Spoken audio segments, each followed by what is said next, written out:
Hello everyone. My name is Martha, and I'm 25 years old. 4 years ago, I married the love of my life. Everything seemed to be going great, even though my husband is Spanish. We didn't have many problems, except for the language barrier. To show my love, I decided to learn Spanish so I could communicate better with him and his family. That's how much I loved him. I was doing this in secret. David, my husband, and Julia, my mother-in-law, didn't know I was learning. Not only was I learning, but I also got pretty good at it. I knew that if I was in Spain, I could manage. You might be wondering, if I'm so good at Spanish, why doesn't my husband know? Well, I was a bit shy. It can be scary trying to speak a new language, especially with people you're close to. But I decided it was time to stop hiding. I needed to speak Spanish with both my husband and my mother-in-law. After all, I learned to make communication easier, right? Well, it's a good thing I didn't start speaking Spanish right away, because I found out some surprising information one day that led to a series of unfortunate events. Hello, Mama, how are you? Thank you for inviting me over this lovely Sunday afternoon. It was our pleasure, Mom. Hello, Mama. Hello, my daughter. How are you? Thank you so much for including me. Oh, hush. You know you're always wanted and welcome here. I brought some croissants and, how do you Americans say, bagels? Yes, bagels and croissants for our afternoon tea. Oh, how lovely. Thank you so much. Come and sit, Mama. The food will be ready soon. Did she prepare the food? No, I did most of the prep. Don't worry. Oh, thank God. Hearing this, I wondered what she meant by that, but I was too shy to ask. How strange. Julia always seemed to like my cooking. Why was she saying those things? At the time, I thought maybe she just wanted to eat food made by her son that day. Maybe she wanted to taste food that reminded her of old times. Then I heard her say, I hate her cooking. Why did you invite me here instead of taking me to a cafe so we could avoid her? Mom, we agreed to speak in English so Martha doesn't feel left out, remember? Oh, forgive me, my sweet daughter. I was just saying that the food looks so good.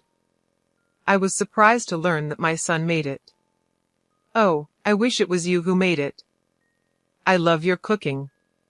At this point, I was confused.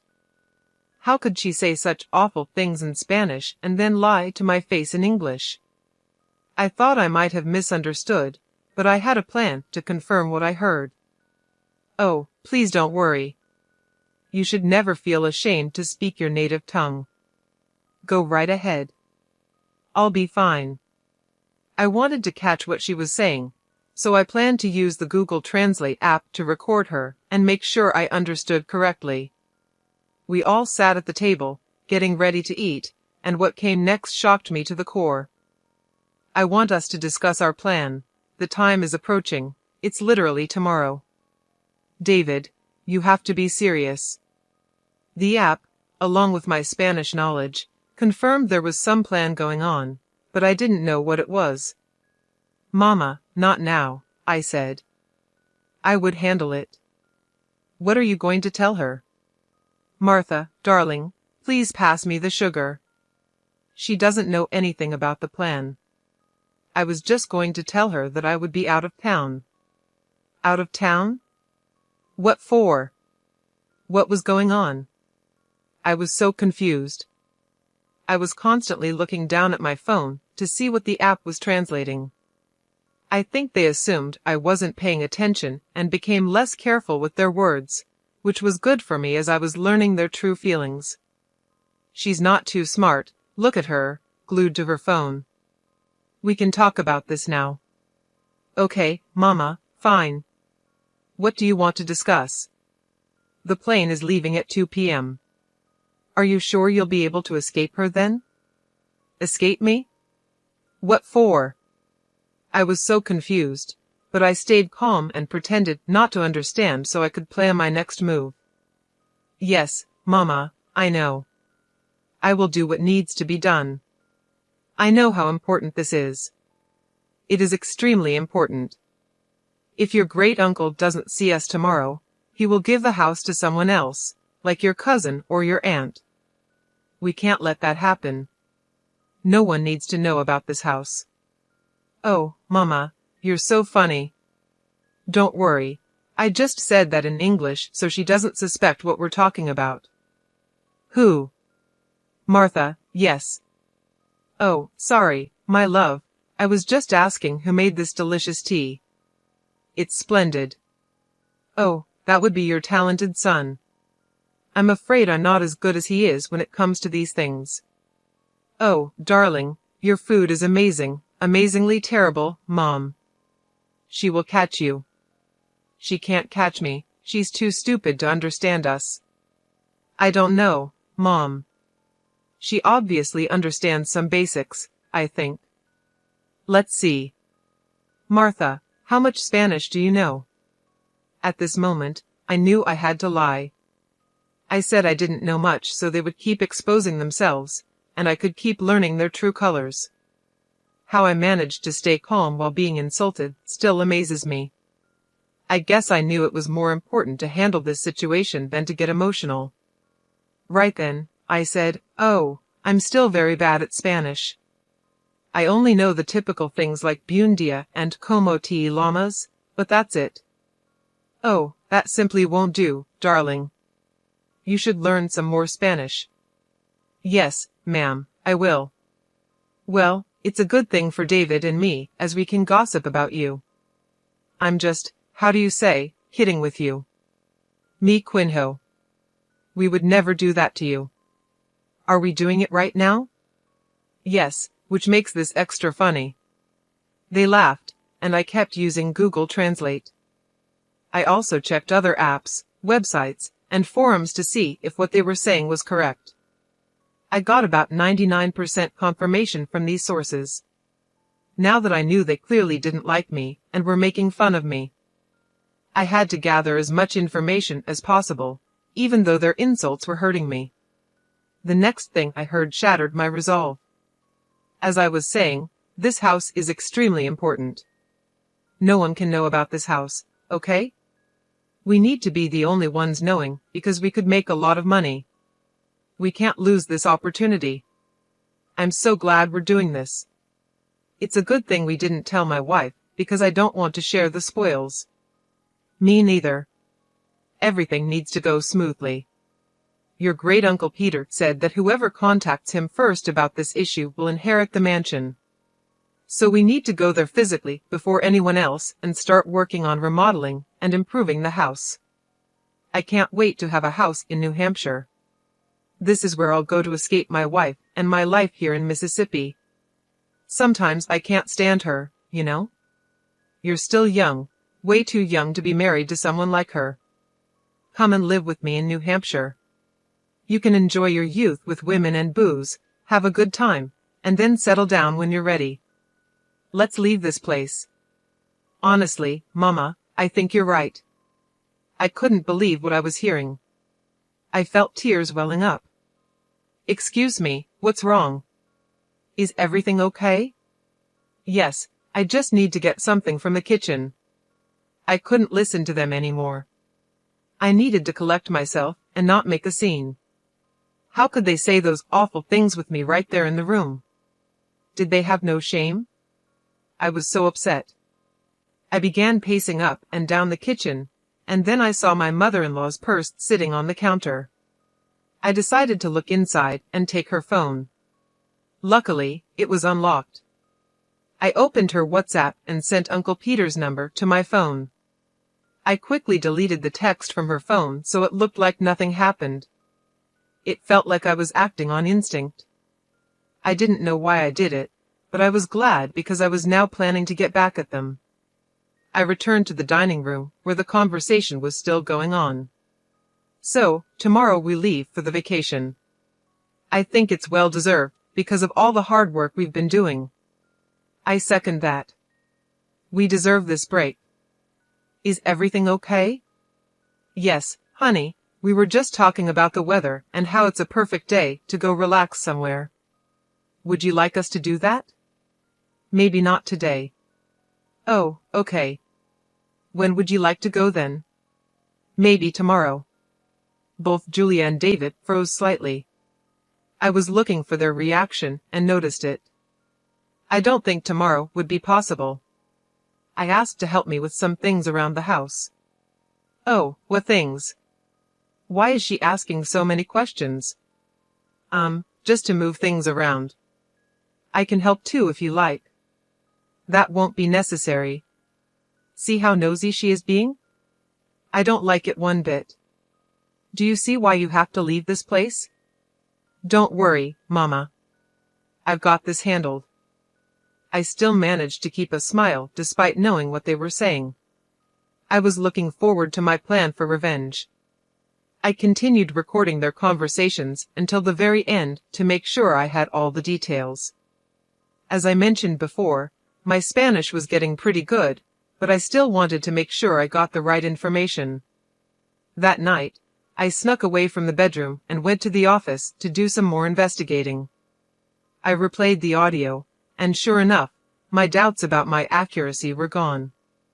From this whole ordeal, I learned that there was a vacation planned for tomorrow to go and claim a house from Great Uncle Peter, and that these people apparently hated me and were planning to leave me. A bonus piece of information I got was when I went to the kitchen to pace. I had left my phone, which was still recording, in the room with my husband and mother-in-law, and I managed to pick up some more useful information. The conversation consisted of Julia asking David about his computer password because she wanted to change some aspects of their flight. I managed to get the password and flight details. I must have hit the jackpot. I logged into John's computer, and sure enough, there were flight details on the website where he booked the tickets. Feeling very sneaky and devious, I may or may not have changed their flight details, pushing their flight to the day after tomorrow. This was just phase 1 of my plans. There was a lot more to come. Since I had sent myself Great Uncle Peter's number, I was ready to do what I needed to do. Hello, Uncle Peter, it's Martha. Oh, hello, darling. How are you doing? Is everything okay? Well, no, not really. I went into great detail explaining what had happened that day. I even sent him the audio recording as proof, because without it, I doubt he would have believed me. We cut the call so he could listen to the voice recordings, and we talked again after he finished listening. Wow, I don't even know what to say. How could Julia and David do this? They were such sweet and innocent people when they were younger. How could they do this to you, to me? I know, it's a lot to take in. It was shocking to me too. You have indeed improved your Spanish, well done. Thanks, Peter, but now that we know this, what do we do? Well, obviously they're not going to get the house, that's a fact. After hearing all of this, there is no way that I would ever give such a valuable and honorable gift to people who plan to ruin it with their evilness and foolishness. Okay, I get it. It's your house, and you have every right to do what you want with it. Yes, I do. From now on, I will ignore their calls. Let's see how they feel about that. Thanks again for bringing this to my attention. You are a good and kind-hearted person, Martha.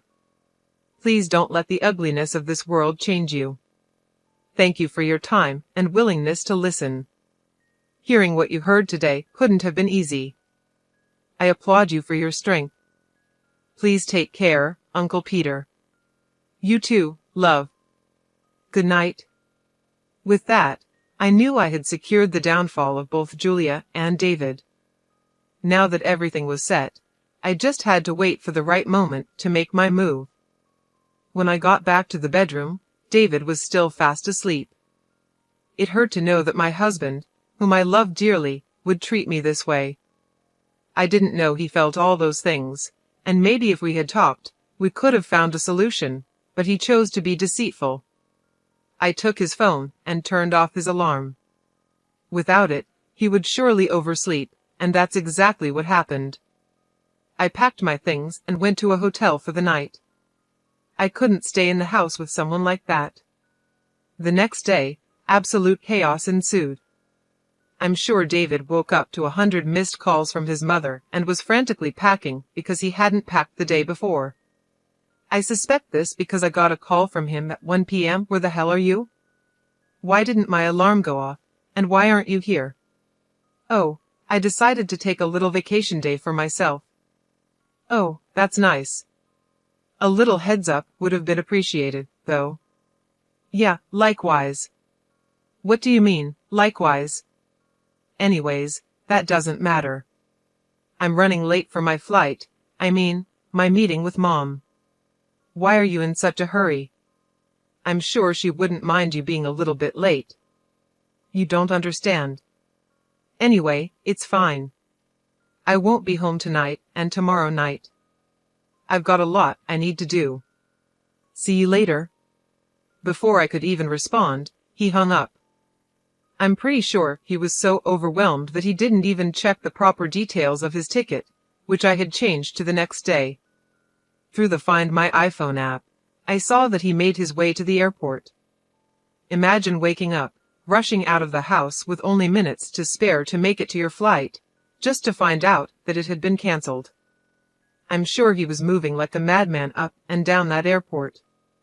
I could almost see him frantically checking his phone, realizing the flight details were wrong. Suddenly, I received a call from Julia. What have you done?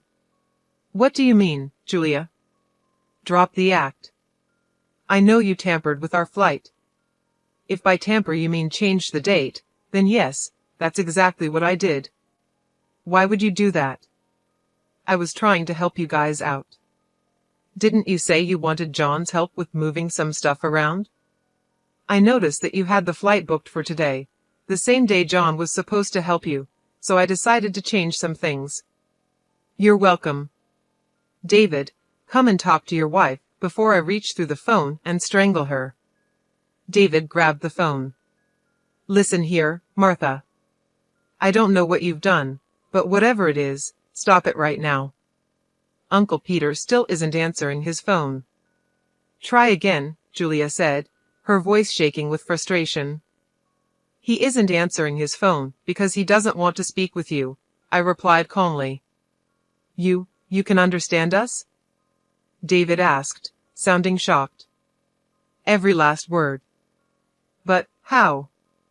I've been practicing, I said, feeling a strange mix of satisfaction and sadness. I've been learning Spanish so I could communicate better with you and your mom, but now I see it also helped me uncover your plans. David's face went pale. You knew all along? Yes, I heard everything. Your plans to leave me, to claim the house without me knowing. I heard it all.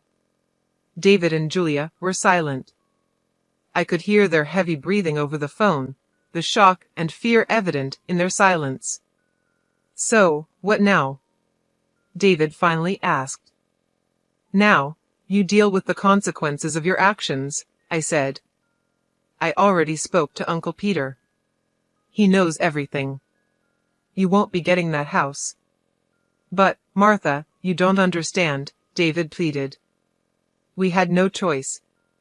We needed that house. You had a choice, I said firmly. You could have been honest with me. Instead, you chose to deceive me. Now, you have to live with the consequences. There was another long silence. Then Julia spoke, her voice trembling. Martha, we're sorry. We didn't mean for it to go this far. It's too late for apologies, I replied. You made your bed, now you have to lie in it. I hung up the phone and took a deep breath. It was done. I had exposed their plans and ensured they wouldn't get the house. I felt a sense of relief, but also a deep sadness. The man I loved, the family I thought I was a part of, had betrayed me. But I knew I had to move on. I packed my things and checked out of the hotel. I decided to stay with a friend for a while until I figured out my next steps. As I walked out of the hotel, I felt a mix of emotions: anger, sadness, relief, but most of all, a sense of empowerment. I had stood up for myself and taken control of the situation. And now, I was ready to start a new chapter in my life, free from deceit and betrayal. I told you, Mama. I told you she might hear us. So, that means yesterday, you heard everything? Yep. Here's what's going to happen. I'm going to divorce your good-for-nothing son and leave you two to deal with each other. How blessed. Stay. Oh, and next time you want to talk about someone with them right there in the room, make sure they don't understand what you're saying. Have a nice life. I hung up before they could respond. I was done with their nonsense. Later that day, I got a call from Uncle Peter. Hello, dear. How are you? I'm a bit upset. I just had an ugly fight with John and Julia, and now I'm getting a divorce from him. I'm so sorry that things turned out this way, Martha. It's part of life, I guess. How are things on your end? Well, I finally spoke to them and gave them a piece of my mind. They are not happy. What did you say to them? I told John that he's an idiot for treating you the way he did. He did, and told Julia that she's evil for roping her son into her schemes. I also told them that I have given you the house. You what? Yes, dear, the mansion is yours. Even if you get a divorce from John, it's all yours, and you can share it with whomever you please. I don't know what to say, Peter. It's too much. I wanted this house to go to someone kind and compassionate, but also tough and strong when needed. That's exactly who you are. A house is the least I could do after all the stress and turmoil those two put you through. The house is yours. Take it. After that call, I felt a strange mix of emotions. I had managed to distance myself from two toxic people, and on top of that, I had been gifted a multi-million-dollar mansion. It felt surreal, like something out of a movie, but it was real and it was happening to me. The next few days were a whirlwind. I moved my belongings into the mansion and started to make it my own. Every room, every corner, became a testament to my resilience and strength. I decorated the house with a sense of newfound freedom and pride. I was no longer bound by the deceit and betrayal of David and Julia. This house, this beautiful mansion, was a symbol of my victory over their treachery. As expected, Julia and David were furious. They sent me constant threats, trying to intimidate me into giving up the house, but I stood my ground. Each time they sent a threat, I responded with a picture of a different part of the house, reminding them that it was mine, not theirs. I wanted them to see what they had lost, to feel the sting of their own actions. Revenge never felt so sweet. One evening, as I was sitting in the grand living room, surrounded by the opulence of the mansion, I reflected on everything that had happened. I thought about how much I had loved David, how I tried to learn Spanish to communicate better with him and his family. I remembered the hurtful things they had said about me, their plans to leave me out of their lives. It had been a painful journey, but I had come out stronger on the other side. I received another call from Uncle Peter. Martha, I just wanted to check in and see how you're doing. I'm doing well, Peter. Thank you for everything. The house is beautiful. I'm glad you like it. You deserve it after everything you've been through. I appreciate that. It means a lot to me, you know. Martha, I've been thinking, maybe you should consider staying in Spain for a while. You could use a change of scenery, and it might help you heal. That's a good idea, Peter. I think I will. Thank you for the suggestion. As I hung up the phone, I felt a sense of peace wash over me. The future was uncertain, but I knew I had the strength to face whatever came my way. I had overcome betrayal and heartbreak, and I had emerged victorious. This mansion was not just a house. It was a symbol of my resilience, my strength, and my ability to overcome any obstacle. In the end, I realized that the best revenge was living well. I had a beautiful home, a supportive family in Uncle Peter, and a bright future ahead of me. Julia and David could stew in their own bitterness and regret, but I was moving forward with my life,